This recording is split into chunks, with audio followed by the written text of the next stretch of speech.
So in this video we're going to talk a little bit about knives in general. So here are the majority of the knives that I own.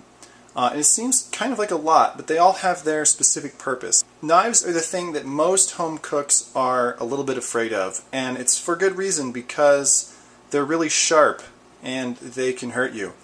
However, a common misconception about knives is that a sharp knife is more dangerous. Actually, a sharp knife, you're less likely to get hurt because you don't have to put so much effort into slicing or dicing.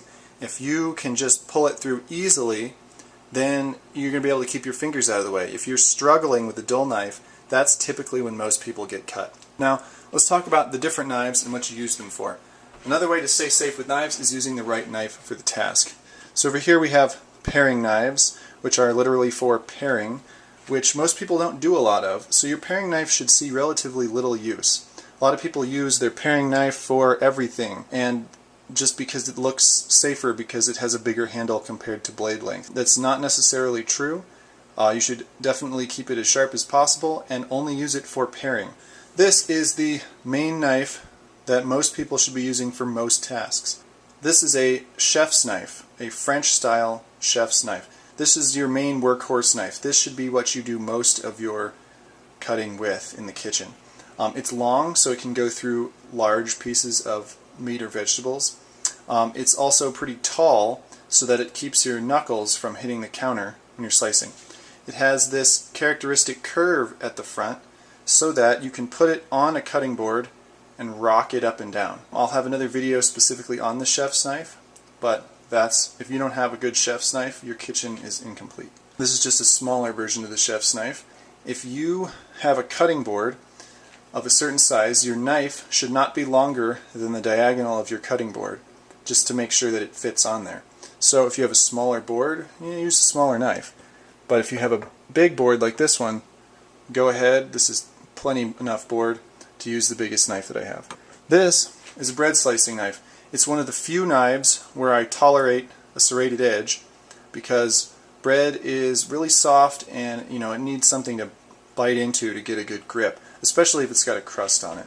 You'll crush the bread before getting through the crust if you don't have the right slicing knife. This knife is a butcher's knife.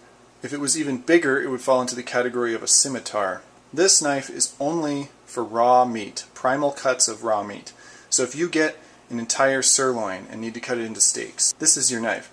This is not for vegetables, it's not for everyday tasks. Most people don't do a lot of primal meat cutting. You just go buy a steak from the case, so most people probably don't need a knife like this. This is what's called a Santoku. It's called an Asian chef's knife.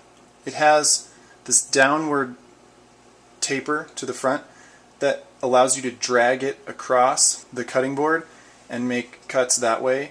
It's curved a little bit, but it's not quite as good for the rocking motion that a French chef's knife is good for. Just a different style. Very good knife. This is a spatula spreader type knife. This one actually is serrated, but it doesn't have to be. This isn't really for cutting, it's just for spreading. It's like a big butter knife. This is one of my least favorite knives. This is a slicing knife or a carving knife. However, this one's serrated, which actually makes it much more difficult to work with. I'm really in need of a good straight bladed one. But it's just really long and thin so that you can make long, thin slices of meat. These last couple knives down here are utility knives, which just means they're for anything that those other knives aren't for. Whatever other odd task you don't want to damage your large, good knives on. So I've got a straight bladed one and a serrated bladed one. Serrated I can do on a utility knife because I'm just hacking through plastic packaging or whatever. This is a steak knife. Should be only used to eat cooked steak or other meats at the table. Don't use this in your kitchen, it's not a cooking tool.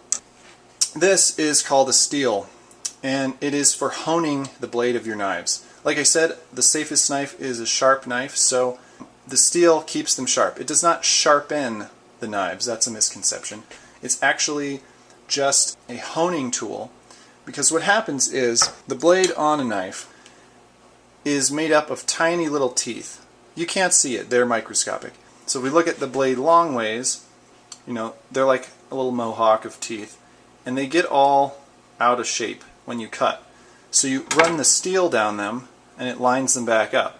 So if they're curved or out of whack in some way, they're not going to cut. You're going to feel like the knife is dull. Run that steel across there, they line back up, and you have a nice slicing surface. There are in fact other kinds of knives that I don't have here. There are big square, meat cleavers. Those are literally just for cleaving through huge primal cuts of meat before you would even get to the butcher knife. There are also little square Chinese vegetable knives is what they call them, and there's nothing wrong with them, but they're not necessary. A chef's knife does most of the stuff that any other knife can do, except maybe a few of these very specialized knives.